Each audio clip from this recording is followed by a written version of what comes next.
السلام علیکم ورحمۃ اللہ وبرکاتہ۔ ناظرین، میں محمد طیب قاسمی اور آپ دیکھ رہے ہیں Tayyab Qasmi official YouTube channel. Christmas اور میلاد النبی صلی اللہ علیہ وسلم۔ ناظرین، کرسمس منانے والوں نے حضرت عیسیٰ علیہ السلام کی محبت میں غلو کرتے ہوئے انہیں اللہ کا بیٹا کہہ کر اس کی ذات میں شریک ٹھہرایا۔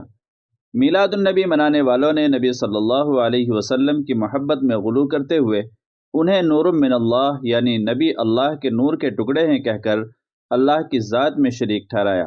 دونوں عقائد میں فرق کیا ہے، فیصلہ آپ خود کر لیں۔ اول الذکر نے نطفے کا واسطہ درمیان میں لا کر اللہ کے ساتھ شرک کیا، اور ثانی الذکر نے ڈائریکٹ بغیر کسی واسطے کے نبی کو اللہ کی ذات کا ٹکڑا بنا کر شرک کیا۔ اس ذات کے شرک کے متعلق اللہ تعالیٰ فرماتا ہے، لَقَدْ جِئْتُمْ شَيْئًا إِدًّا تکاد السماوات یتفطرن منہ وتنشق الارض وتخر الجبال ہدا۔ سخت بیہودہ بات ہے جو تم لوگ گھڑ لائے ہو، قریب ہے کہ آسمان پھٹ پڑے، زمین شق ہو جائے اور پہاڑ گر جائیں۔ وجعلوا له من عباده جزءا ان الانسان لکفور مبین۔ ان لوگوں نے اس کے بندوں میں سے بعض کو اس کا جز بنا ڈالا۔ حقیقت یہ ہے کہ انسان کھلا احسان فراموش ہے۔ سورہ زخرف۔ کرسمس خالصتاً ایک کافرانہ تہوار ہے۔ یہ اس کفریہ ملت کی ایک باقاعدہ پہچان اور شعار ہے جو عیسیٰ علیہ السلام کو اللہ کا بیٹا کہہ کر پروردگار عالم کے ساتھ شرک کرتی ہے۔ نیز نبی آخر الزماں محمد رسول اللہ صلی اللہ علیہ وسلم کو مسترد کر کے وقت کی آسمانی رسالت کی منکر اور عذاب الہی کی طلبگار ٹھہرتی ہے۔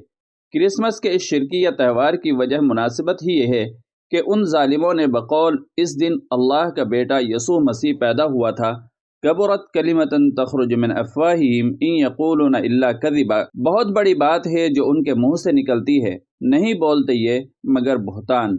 مسلمانوں کے لیے جائز نہیں کہ وہ ایسی قوم کو جو معاذ اللہ کے یہاں بیٹا کی پیدائش پر جشن منا رہی ہو مبارکباد پیش کرنے جائے اور اس تہوار میں ان کے ساتھ کسی بھی انداز اور کسی بھی حیثیت سے شریک ہو۔ یہ عمل بالاتفاق حرام ہے، بلکہ توحید کی بنیادوں کو مسمار کر دینے کا موجب ہے۔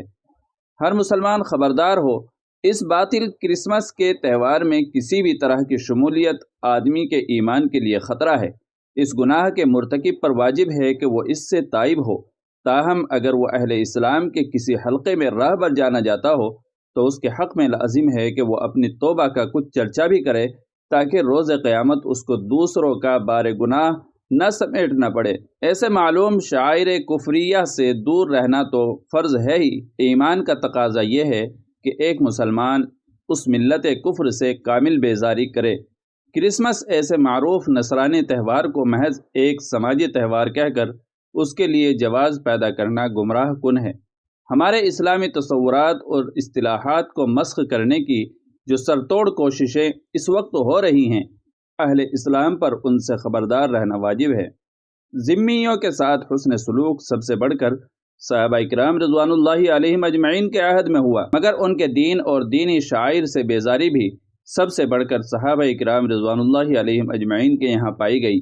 یقیناً یہ حسن سلوک آج بھی ہم پر واجب ہے، مگر اس کے جو انداز اور طریقے اس وقت رائج کرائے جا رہے ہیں وہ دراصل اسلام کو منہدم کرنے کے لیے ہیں۔ اس عیسائی تہوار میں جو مبارکبادی کے لیے الفاظ استعمال کیے جاتے ہیں وہ بھی اسلام سے خروج کا سبب ہیں، جیسا کہ میری کرسمس کہنا، جس کا معنی ہے اللہ نے بیٹا جنا، معاذ اللہ۔ اپنے اور دوستوں کے ایمان کی حفاظت کی خاطر استطاعت کے مطابق شیئر کریں۔ اللہ تعالی ہم سب کی حفاظت فرمائے، آمین یا رب العالمین۔